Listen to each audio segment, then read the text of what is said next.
Shalom. Call Hala Imla, Yahweh, Bahashim, Yahweh Shai, Bahashim, Rakakwadash. Double honors to the apostles and elders of Great Millstone. Peace and blessings to the hopeful elect, to the Akim doing the work in truth and sincerity, and the rest of the men, women, and children who believe in the true gospel of Yahweh, Bahashim, Yahweh Shai. This is Brother Shawar with another lesson through the spirit and power of Yahweh, Bahashim, Yahweh Shai. And something I was meditating on in the spirit, something we have to understand as followers and believers of Yahweh Shai. This is not our rest, man. This world, this current world we live in now, this world was made for the demise of the Israelites, and really anybody who's not of the wicked elite. Anybody who's not a part of the elite banking families, the ones who really run the world behind the scenes. This world was not made for you, man, especially the Israelites. This was, Babylon, the great America, and wherever else that we dwell in the four corners of the earth, but mainly in Babylon and, the Northwestern Hemisphere, Canada as well. This was made, it's basically a prison. It's basically a big prison, and it was made for our demise, our destruction, to be led astray and to be led away from Yahweh Ba'ashem Yahweh Shai. Right, so we have to understand that, there's things to, we still have to maintain ourselves, and we still have to live, and it's okay to, to better yourself and to better your situation, to make, smart moves in terms of whether it be financially, physically, for your family, whatever, you still got to be a man and you still got to be a person and survive and live. But we have to understand that and apply the scriptures, apply wisdom, that this world is against us, man. So anything, whether it be dealing with women, whether it be even for a woman dealing with men, whether it be, a job you may have or a career you're trying to pursue or whatever, this is captivity at the end of the day. So it's going to be, against us. It's going to be difficult, especially once you know the truth. It becomes, the scriptures talk about the bitterness and the sweetness of the truth. That it is sweet in thy mouth and in thy tummy is bitter. I'm roughly paraphrasing because, it's a blessing to know the truth and to know what's coming and to know, to see things for what they really are and to understand everything. But it's also bitter to be having to go through it and to understand that this is, we're seeing what not to be, how not to do things. And we have to go through it and all the wickedness around us, right? So let's get some scriptures and we'll just let the spirit roll. First scripture I want to get is Micah 2:10. And it reads, "Arise ye and depart, for this is not your rest. Because it is polluted, it shall destroy you, even with a sore destruction," right? So this world, right, is what we'll read next. Matter of fact, let's get it quick.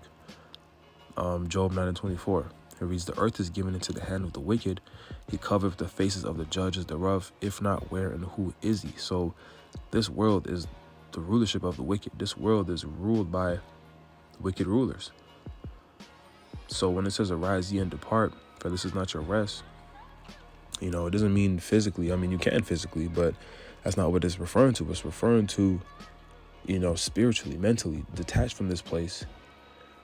Don't get caught up in the things of the world. Your energy shouldn't be caught up in trying to build the best empire or to build generational wealth or, because this place is crumbling, it's fallen, and it's polluted on top of that, right? It's not our rest. This is not where we prosper as Israelites. The so-called Negros, Latinos, and Native Americans, those are the Israelites of the Bible today.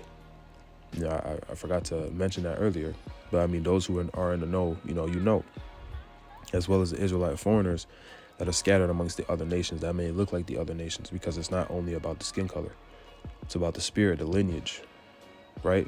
But back to what I'm saying, this is a polluted place, and it's for our destruction. This is not where we prosper. This is not where we obtain our all our desires, all that we seek out. This is not where we get peace. This is not where we get, true love amongst our nation and power and prosperity. And then we might feel some of those things in certain instances and little spurts here and there, which is good. It's cool. The Lord isn't going to just make it, make everything, just that bad. Like, the Lord is balanced. The Lord is going to put you through challenging times. He's going to get you through it, but he's also going to show you, he's going to bless you here and there.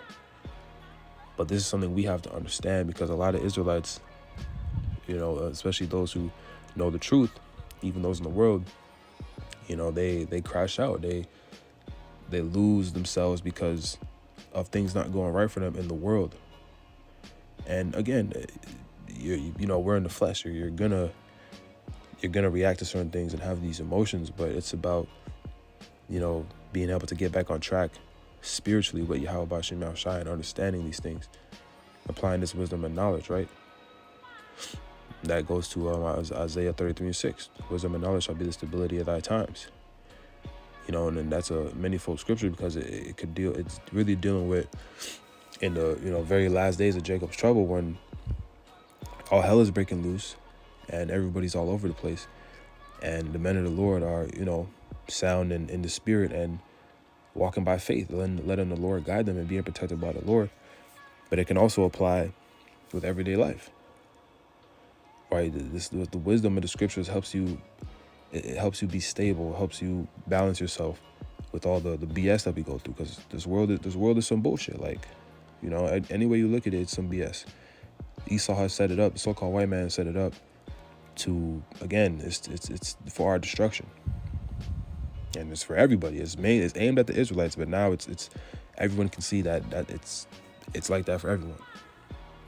Right? So let's get this in Psalms 82 and start at 5. It reads, "They know not, neither will they understand. They walk on in darkness.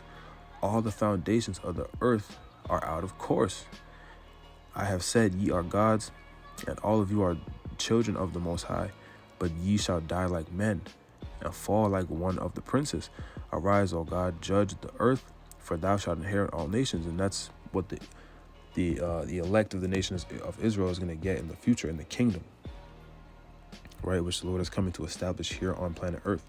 That's another lesson for another day. But the point I wanted to get on is that the foundations of the earth are out of course.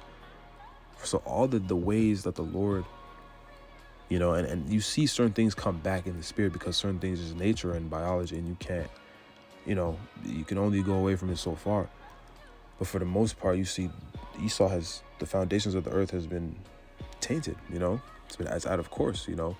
Men are at war with women. Women, want to be like men. Men are trying to be like women. The animals, some animals have gone extinct. Animals, their habitats is getting, they're a prey to Esau, Edom. They can't even live in peace. Everybody's on this rat race, trying to survive, living check to check. Even the way the food is fake. More so in the West, but the food is fake. Everybody, like I said, everyone's working check to check. It's a stressful society. The laws are unjust. The system is unjust. The list goes on. We can go on forever and ever about just the wickedness and the lack of righteousness in this society, and how things are ran. And that's why, again, this is not our rest, because this is we're seeing what not to be. We're seeing the example of how not to do things. We're learning, and the apostles have said this many times, we're learning wickedness so we can really appreciate righteousness. This goes back to Deuteronomy 28, dealing with, our forefathers and the covenant, the first covenant, going back to the time of Moses, when the Lord said, if you break this covenant, then these are the curses that will be put up on you, and if you keep it, then these are the blessings. And we broke it as a people. We were disobedient, and we're still learning this lesson. But this is the end of the lesson. The Lord is about to come redeem us and, apply the second covenant and put it in our inward parts and create a whole new earth, with the jurisdiction of the Yahweh Shai, which is who they call Jesus Christ, the 144,000 men of the nation of Israel, 12,000 from each tribe, ruling the world, and the Israelites being the top nation, right? That's what the Lord is coming to establish, and that's where we get our rest. That's where we get our peace for an eternity, you know. And but that's not right now. And we got to seek the kingdom, and we have to, you know, you have to apply the mentality, you know, of the kingdom, you know, to really get through this like, I'm trying to explain this in a better way. But basically, you just have to apply the things of the scriptures to get through, you know, the things that we deal with on a daily. Because if you don't, as I said earlier, you'll end up crashing out. You know, in the kingdom, it should be a motivation. You know, it should be a comforter unto you. Like, that's what the scriptures is likened unto, a comforter for us to know that this is what's coming. And we see the signs that we're at the end, so we know it's soon. So let's move on to 1 Corinthians, verse 7 and 27. So 1 Corinthians 7 and 27, it reads, "Art thou bound unto a wife?" And this is dealing more, it's kind of dealing with more women. And, you know, matter of fact, I'll let the scripture speak for itself before I'll break it down after. So like, yeah. So this is 1 Corinthians 7 and 27. It reads, "Art thou bound unto a wife? Seek not to be loosed. Art thou loose from a wife? Seek not a wife. But, and if thou marry, thou hast not sinned.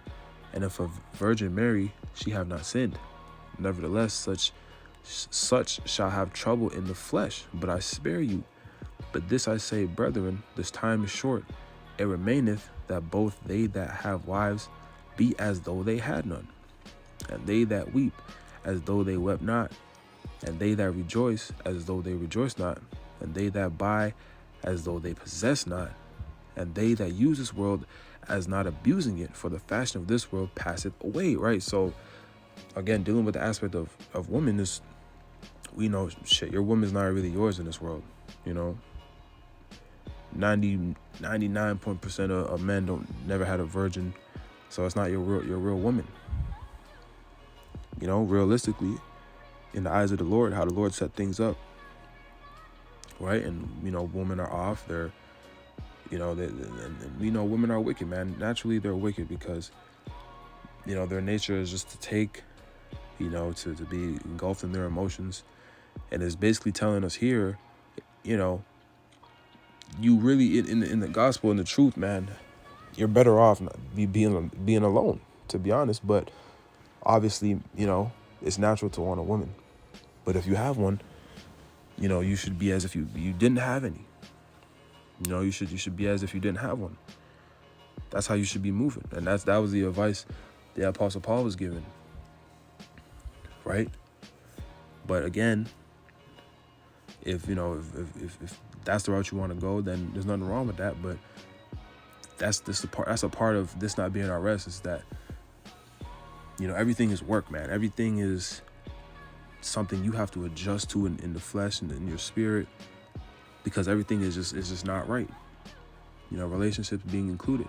And the latter part of what I read is, you know, just talking about basically everything in this world is temporary. We don't own none of these things, you know, these possessions we have, you know, your house, your car, you know, everything. Nothing is yours. You know, Esau can come and take that shit away like this. Right? And the fashion of this world it's about to pass away. So moral of the story is, don't get too attached. You know, do not get too attached to the world, man. And it's easier said than done, because again, your flesh is gonna, you know, want to feel better, and it's gonna want to do certain things. And there's certain things it's fine to do good things for yourself and, you know, better your situation. All that stuff, it makes sense. You know, why wouldn't you? You know what I mean? We have wisdom, you know, in the sense of, you know, applying your house shot, but it's wisdom in the sense of making yourself, you know, making your walk easier is also great wisdom to have too. So, you know, better your situation and do things that's conducive to basically a better and an easier walk in pursuing Yahweh Bashim Yahweh Shai. And we're going to be tested. There's going to be things we have to deal with always. It's never going to be perfect. But again, it's the mentality. It's the mentality that you have behind these things and the wisdom that you apply when going through it. Right? Understanding this, that the fashion of this world is passing away. You know, so if you know, say you live in an apartment building and, you know, you're about to move out, you know, and they're about to, you know, take down the whole building. You know, they're about to demolish the building. Well, are you going to be decorating your apartment and, you know, trying to get a new fridge, get a new TV? You know, at that point in time, you're not going to be doing those type of things, because you understand, I'm about to be out of this place. I'm going to a better place, and I'm about to be out of here. So, you know, but you might get little things here and there to sustain yourself. And this is just an example, obviously, but, you know, you get the point. That's the mentality that we have to have. And the easier said than done. The flesh is, you know, the scriptures say the flesh is weak, but the spirit is willing. Right? So that's why we need to pray, you know, stay in prayer and to lean on Yahweh Bashim Yahshai as much as we can. So let's get this in Peter, and then we can close it out.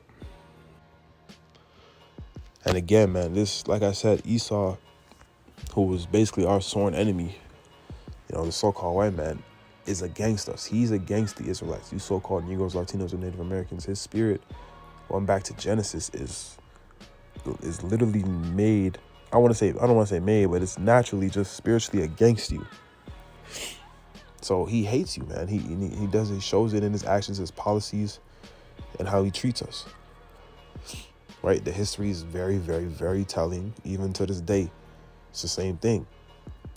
Right? So this is a constant. It says in the book of Ephesians that, you know, we wrestle now with, let's get that quick before I get this. Because it's a spiritual battle, man. It's a spiritual battle, and it's something we have to overcome spiritually first. So Ephesians 6 and 12, and it reads, matter of fact, start at 10, 6 and 10. Finally, my brethren, be strong in the Lord and in the power of his might.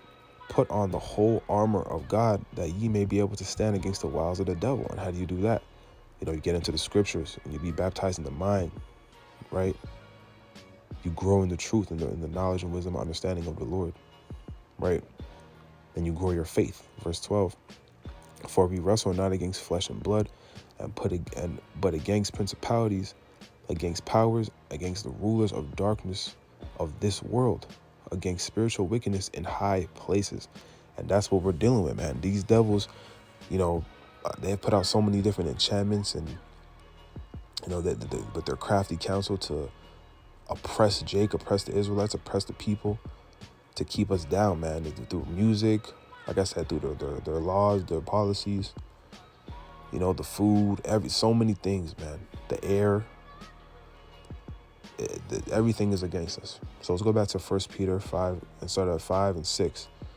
It reads, humble yourselves, therefore, under the mighty hand of the Most High, that he may exalt you in due time, casting all your care upon him, for he careth for you, right? You know, really get into the prayer and lean on the Lord. Verse 8, be sober, be vigilant, because your adversary, the devil, as a roaring lion, walketh about, seeking whom he may devour. This is Esau, man. Esau is literally plotting against the Israelites and the people, you know, every day. They're trying to establish the MOTB, going to Revelation 13 and 16, right? And basically put the world under a mass enslavement to serve them. They want control, complete control like the Lord. So everything is against us, man. So we have to lean on the Lord. Verse 9, whom resisteth steadfast in the faith, knowing that the same afflictions are accomplished in your brethren that are in the world.